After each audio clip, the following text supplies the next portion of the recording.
Hello and assalamu alaikum dear students. Welcome to the part 2 of the play Man and Superman. ये वाली video हमारी थोड़ी different होगी क्योंकि मैंने पूरा प्ले पढ़ा line by line and I came to know there are so many details जो आपको पता होनी चाहिए. अब वो सारी चीज़ें बोर्ड पे लिखना that takes so much time जो कि हमारे पास नहीं है. अगर आपके पास टाइम नहीं है, आप बिज़ी, तो ये वीडियो शायद आपके लिए नहीं है.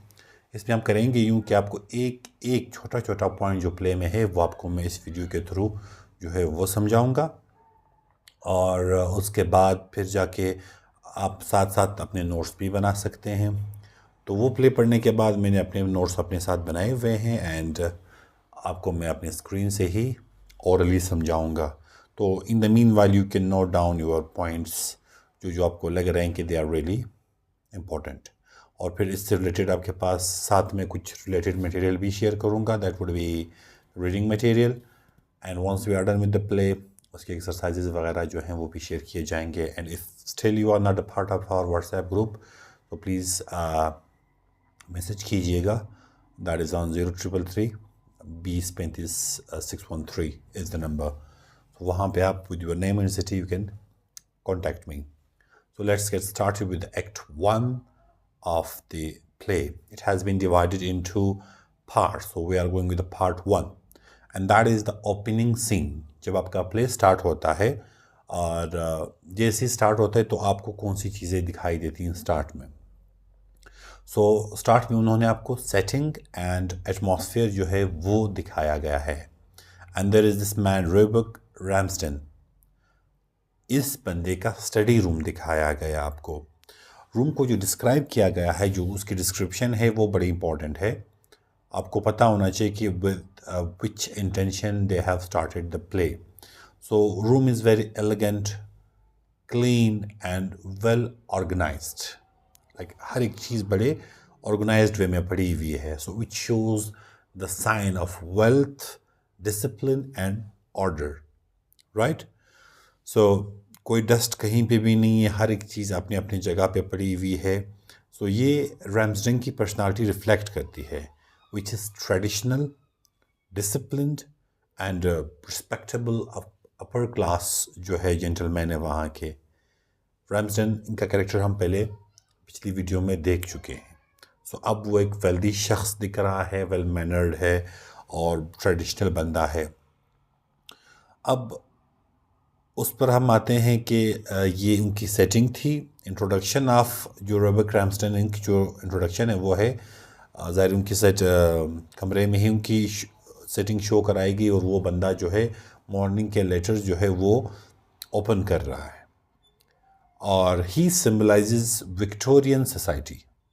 जो विक्टोरियन सोसाइटी है जो कि अब तो ज़ाहिर नहीं है, तो उस टाइम के जो विक्टोरियन सोसाइटी थी, like everything was in proper order, that was rigid and traditional. ये इनके उसके थ्रू हमें दिखाया गया है.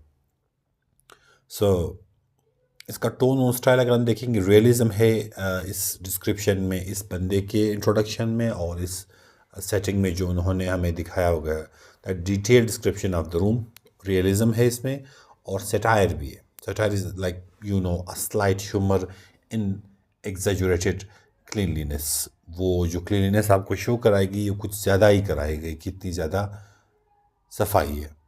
और इसमें एक जगह पे कॉमिक टोन भी ऐड किया गया है, यानी जो आपके रैम्सडन है उसके सर के बाल नहीं है, सो उसको शाइनी हेड उसके सर के लिए यूज़ किया गया है कि उसका सर जो है वो बड़ा शाइनी है.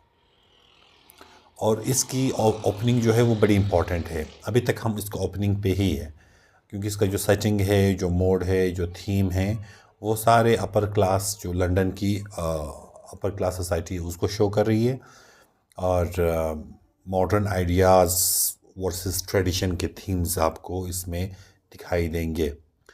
ये अभी तक जो बातें मैंने की वो आपको मेंटली रेडी करेगी किस चीज़ के कॉन्फ्लिक्ट के लिए, जो ओल्ड वैल्यूज़ हैं जो कि किसके हैं, रैम्सडन की है, और न्यू आइडियाज़ जो कि किसके हैं, एक नया कैरेक्टर अभी इंट्रोड्यूस होगा जिसका नाम है टैनर. अभी तक आपको सिर्फ इतना ही समझना है कि ये रैमस्टन साहब हैं, ये इनकी खसूसियात हैं। विक्टोरियन एरा को वो शो कर रहे हैं, ओल्ड ख़यालात के मालिक हैं। और इसका कैरेक्टर जो है उसका कन्फ्लिक्ट होगा टैनर के कैरेक्टर के साथ। फाइन, सो अब हम आगे चलते हैं इसके पार्ट 2 में, एक्ट 1 पार्ट 2 में। अब वही सीन जो है आगे कंटिन्यू हो रहा है। सो रमज़न जो है वो, as I mention earlier, morning letters जो है वो ओपन कर रहा है। रूम बड़ा काम है, everything is okay. So but now action begins through interaction. अब किस टाइप के इंटरेक्शन आते हैं वो अब हम देखते हैं। एक सेक्रेटरी आता है, ऑक्टेवियस रॉबिन्सन। ऑक्टेवियस रॉबिन्सन जिसका एक नाम है टेवी, टेवी भी है। वो एक यंग सा लड़का है, वो कमरे में इंटर होता है। उसका जो कैरेक्टर है वो भी हम लास्ट टाइम पढ़ चुके हैं। इसके कैरेक्टर में अभी रिपीट मैं करा देता हूँ। He is a young and emotional boy. और वो क्या शो करता है? रोमांटिक लव शो करता है, इनोसेंस शो करता है, एंड सॉफ्ट हार्टेड पर्सनालिटी है। कौन? ऑक्टेवियस रॉबिन्सन, जिसको टेवी भी कहा जाता है। सो ये जो रैमस्टन है ये प्रैक्टिकल है और ट्रेडिशनल है, यानी जो बूढ़ा आदमी है प्रैक्टिकल है और ट्रेडिशनल है, जबकि ये टेवी जो है ही वो इमोशनल है और रोमांटिक है। So this contrast is also very important. अभी तक मैंने सिर्फ 3 नाम आपके सामने लिए हुए हैं। फाइन, सो अब डिस्कशन शुरू होती है। एक सीरियस मैटर पे वो बात कर रहे होते हैं, और वो मैटर क्या होता है? वो मैटर है एक कैरेक्टर का, विच इज़ मिस्टर वाइटफील्ड, जिसकी डेथ हो चुकी होती है। सो वो मर चुके होते हैं और इसकी 2 बेटियां होती हैं। एक का नाम है एन वाइटफील्ड, और ये हमारा सेंट्रल कैरेक्टर रहेगा थ्रू आउट द प्ले, क्योंकि वो यहाँ की हीरो है। और एन वाइटफील्ड के बारे में मैं आपको थोड़ा बहुत बता चुका हूँ। अब जो वाइटफील्ड है उसने क्या किया हुआ है? एक विल जो है वो छोड़ा हुआ है। He has also left a will, और विल जो है वो वसीयत आप कह सकते हो। सो अब उस विल में उसने क्या किया है? अब उस विल में उसने 2 बंदों को अपनी बेटियों का गार्डियन बनाया हुआ है। मैं सिर्फ बेटी का जिक्र करूँगा, एन वाइटफील्ड का, उनका गार्डियन बनाया हुआ है। यानी मेरे बाद ये 2 बंजे जो हैं वो उसकी केयर करेंगे। उनमें से एक है रैमस्डन, दूसरा है जैक टैनर। इन दोनों को गार्डियन बनाया हुआ है। किसका? एन वाइटफील्ड का। अब रैमस्डन वो बूढ़ा आदमी है, और जैक टैनर जो एक नया कैरेक्टर जो अभी तक मैंने यहाँ पे आपको नहीं बताया। अब ज़रा थोड़ा सा इंट्रोडक्शन फिर मैं एन वाइटफील्ड का करा देता हूँ। She is young, attractive and under the guardianship of these 2 man, और आपका सेंट्रल कैरेक्टर है ऑफ दिस प्ले। सो उसके बाद फिर जैक टैनर जो है, थ्रू डिस्कशन उसकी भी इंट्रोडक्शन हमारे पास आ जाती है। सो जैक टैनर रैमस्डन के ओपिनियन के मुताबिक, रैमस्डन जो बूढ़ा आदमी है वो जैक टैनर को पसंद नहीं करता। वो उसको रेडिकल कहता है, डेंजरस कहता है और इमोरल थिंकर कहता है। रैमस्डन जो है जैक टैनर के बारे में ये ख्यालात रख रहा है। क्यों? क्योंकि जो आपके टैनर साहब हैं वो जो ट्रेडिशनल वैल्यूज़ हैं आपके, उसको रिजेक्ट कर रहा होता है। उसके मॉडर्न और रिवोल्यूशनरी आइडियाज़ होते हैं, और ये चीज़ डाइजेस्ट नहीं हो रही रैमस्डन को। तो इनके बीच आइडियोलॉजिकल कन्फ्लिक्ट जो है वो आपके पास आ रहा होता है। सो आपका रैमस्डन जो है वो ट्रेडिशनल बंदा है, और टैनर जो है वो रिवॉल्यूशन की तरफ जा रहा है। ये रैमस्डन और टैनर का कॉन्फ्लिक्ट है। अब कंट्रास्ट आपको टेवी और टैनर के बीच जो है वो मैं दिखाऊंगा। तो टेवी एडमायर्स टैनर, टेवी जो है टैनर को एडमायर करता है, बट नॉट फुली, पूरी तरह से नहीं कर रहा। अब टेवी क्या था? इमोशनल था, बिलीव लव था, और प्रैक्टिकल बंदा था, नॉट वेरी प्रैक्टिकल। और टैनर जो है वो इंटेलेक्चुअल है, वो फिलोसफिकल है, और आपके सोसाइटी को जो है वो चैलेंज कर रहा होता है।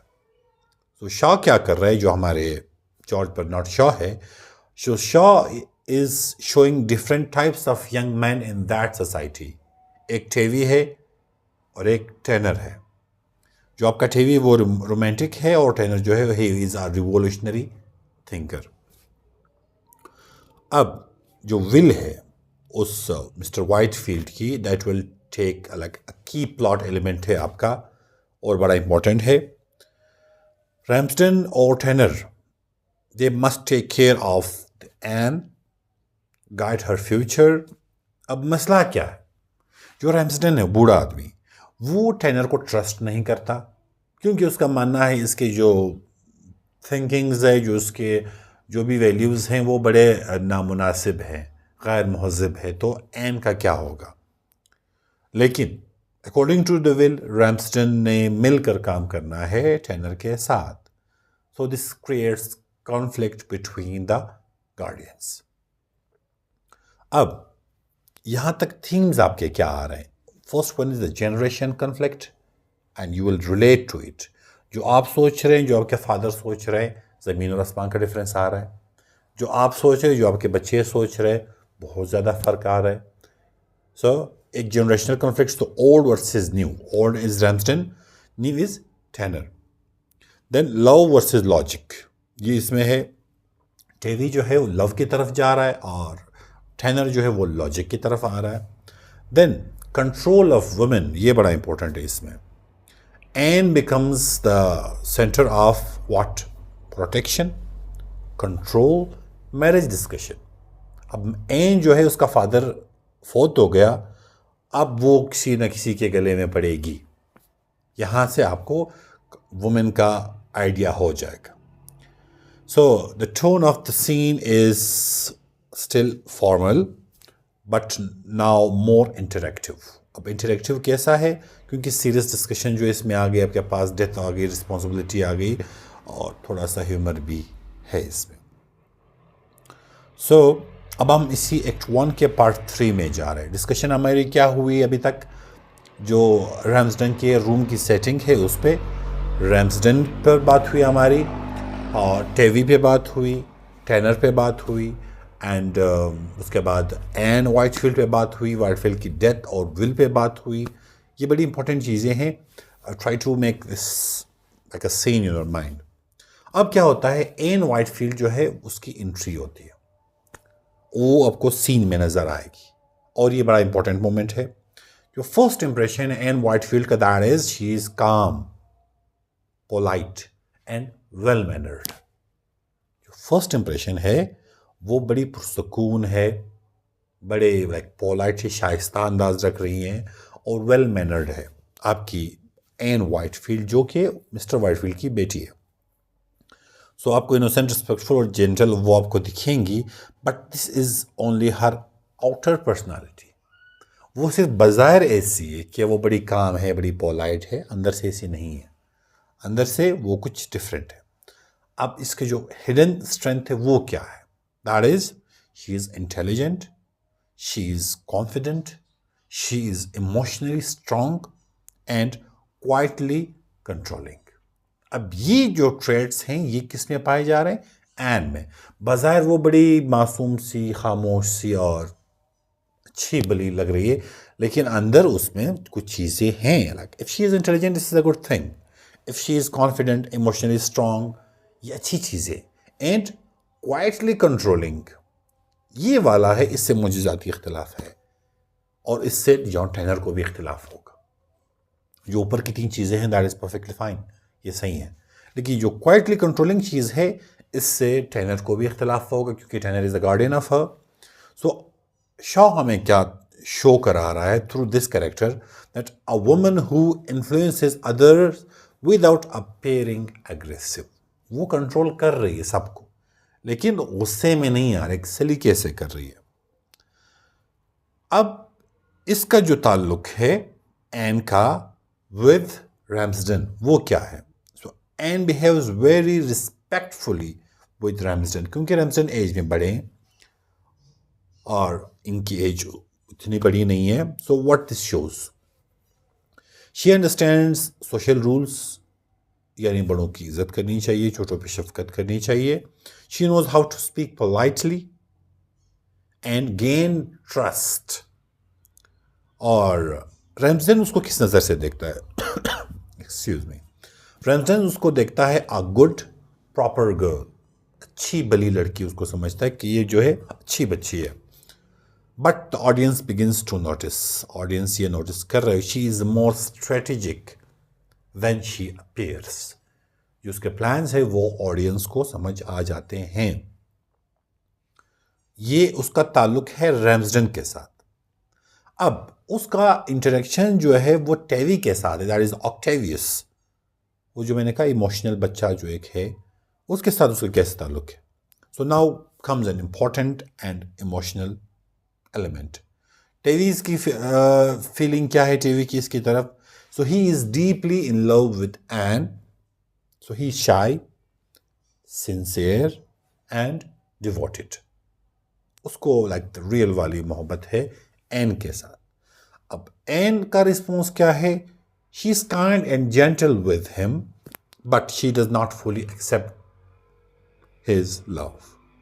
वो भी मतलब सही तरीके से पेश आ रही है, लेकिन she is not in love. यानी that half girlfriend sort of something के मतलब ठीक है, वो बहन भाइयों वाला मोहब्बत है. सो इंपॉर्टेंट इसमें क्या? She keeps him emotionally attached but not committed. ये एक चीज़ इसमें है. मतलब वो उससे प्यार से बात कर रही है, उसके साथ बैठ रही है, और लेकिन उसको एज अ बिलोवेड की तरह उसको प्यार नहीं कर रही. अब इस इशू क्या हो रहा है? ना ये बंदा छोड़ के जा पा रहा है क्योंकि इसने कुछ किया नहीं है, ना ये बंदा और करीब आ पा रहा है क्योंकि इसने कुछ किया नहीं है. सो ये एक अक्लमंद खातून की एक निशानी होती है इन डिस्प्ले. अब जो है आपका एक लव ट्रायंगल जो है वो स्टार्ट हो जाता है. अब हमें स्टार्ट में ही एक लव ट्रायंगल दिख रहा है. दैट इज टेवी जो है, जो जवान बच्चा, is in love with Ann, right? Ann does not fully love Tavy. Tanner जो कि अभी तक प्रेजेंट नहीं हुआ लेकिन वो बड़ा इंपॉर्टेंट है, और जो आगे मैं थोड़ा सा बता देता हूं, जो एन है वो टेनर की तरफ अट्रैक्टेड है, राइट? टेवी एन की तरफ, एन टेनर की तरफ. सो इनका एक ट्रायंगल सॉर्ट ऑफ थिंग है, इनका ये बन रहा है. अब जो ऑडियंस है उसके जहन में ये एक टेंशन सी क्रिएट हुई है कि who will Ann choose. Ann उसको चूज करेगी जो एन को पसंद करता है, यानी आपके टेवी को, या फिर she will go with the Tanner. अब हम एन और पावर को पढ़ते हैं. सो शो हमें मैसेज दे रहा है कि Ann represents female power. Ann represents female power. She does not openly dominate. बिल्कुल वो कुछ खवातीन जो होती वो आके मर्दों के सर पे बैठती हैं. She is not doing like that. Instead she influences, persuades and controls emotionally. बिल्कुल वो चालाक औरतों की तरह वो क्या कर रही है? इन्फ्लुएंस कर रही है, परसुएड कर रही है, और उसको इमोशनली जो है वो कंट्रोल कर रही है. So she is the real decision maker even in a male dominated society. अगर ये वाली ट्रेड्स पाई जाएं एक खातून में कि वो गुस्सा भी ना हो और मर्द को प्यार से कंट्रोल भी करना सीखे, तो इससे अच्छी बात और क्या हो सकती है. इसका जो हिडन कॉन्फ्लिक्ट आपको नजर आएगा, अगरचे ये सीन बड़ा जो है पोलाइट है बट अंदर टेंशन चल रही है. रैम्सडेन क्या करता है? Wants control and tradition. Tavy जो है उसको क्या चाहिए? लव चाहिए. एन को क्या चाहिए? Quietly moving things in her favour. Aahista Aahista से वो चीज़ों को अपनी तरफ करना चाह रही है. कॉन्फ्लिक्ट इतना लाउड नहीं but conflict is still there. So अब इसमें आपको थीम्स क्या नजर आएंगे? Appearance versus reality. उसमें आप किसका एग्जांपल ले सकते हैं? एन का जो लुक है that is innocent but is powerful. Reality क्या है? पावरफुल है, लेकिन अपीयरेंस क्या है? That is innocent. Love versus control. जिसमें टेवी जो है वो ट्रू लव को शो करा रहा है और एन जो है कंट्रोल और चॉइस को। एन ने अभी भी टेवी को कंट्रोल में रखा हुआ है, उसको जाने भी नहीं दे रही, पास आने भी नहीं दे रही। Then women role in society आपका एक थीम हो सकता है। Women appear passive but actually control relationships. वो कंट्रोल कर रही है लेकिन वो थोड़ी साइड पे है। उसके बाद we will move towards the act 1 part 4। ये हमारी क्या है, इसमें अब जो मेन कैरेक्टर है जिसके बारे में हमारी बात हो रही, दैट इज जैक टर्नर। कभी कभी उसको जॉन टर्नर के नाम से एड्रेस किया जाता है, कभी कभी जैक टर्नर के नाम से एड्रेस हो रहा है ये बंदा। बाकी 3 कैरेक्टर्स हमारे हो रहे थे डिस्कस। अब हम जैक टर्नर की तरफ आते हैं, which is the most important character. जितना इंपॉर्टेंट कैरेक्टर आपका एन वाइटफील्ड का है, उतना इंपॉर्टेंट कैरेक्टर आपके जैक टर्नर का है। वो आपके सीन में एंटर हो जाता है, पूरा एटमॉस्फेयर आपका चेंज होने लग जाता है, like energy become more lively. वो बड़ा एक्टिव सा बंदा है, आर्गुमेंटेटिव है, इंटेलेक्चुअल है। ये सारी चीज़ें जो है वो जैक टर्नर के पास है। उसकी पर्सनालिटी क्या है, वो बड़ा बोल्ड है, आउटस्पोकन है, हाईली इंटेलिजेंट भी है, रिबेलियस भी है, और लास्ट टाइम में मैंने बताया था कि वो थोड़ा सा बदतमीज टाइप भी है, राइट। वो क्या रिप्रेजेंट कर रहा है, शॉ इसकी पर्सनालिटी के थ्रू हमें दिखा क्या रहा है। So he represents modern thinking, revolutionary ideas and criticism of society.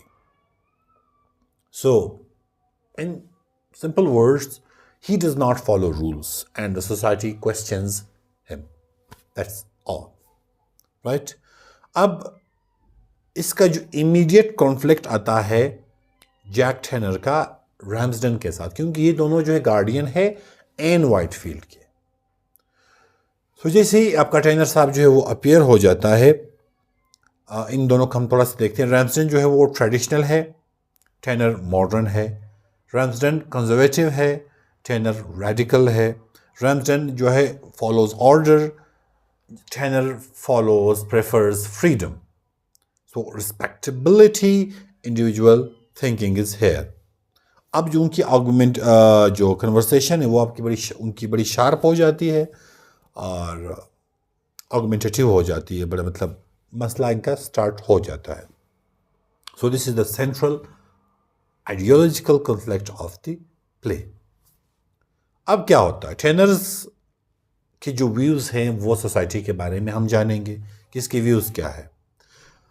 वो सोसाइटी के जो सोशल रूल्स है उसको क्रिटिसाइज कर रहा है, जो मैरिज के ट्रेडिशंस हैं उसको क्रिटिसाइज कर रहा है, और ये जो बड़े अदब आदाब और रिस्पेक्ट ये सारी चीज़ें हैं इनको वो क्रिटिसाइज कर रहा है।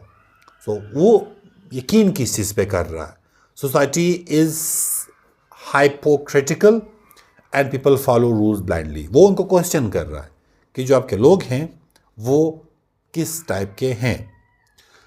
और ये वीडियो शायद लंबी हो रही है, उसको मैं इधर स्टॉप करूँगा और यहीं से ही मैं आपका पार्ट 2 जो है वो स्टार्ट करूँगा। तो इस वीडियो में इतना ही है। I would love to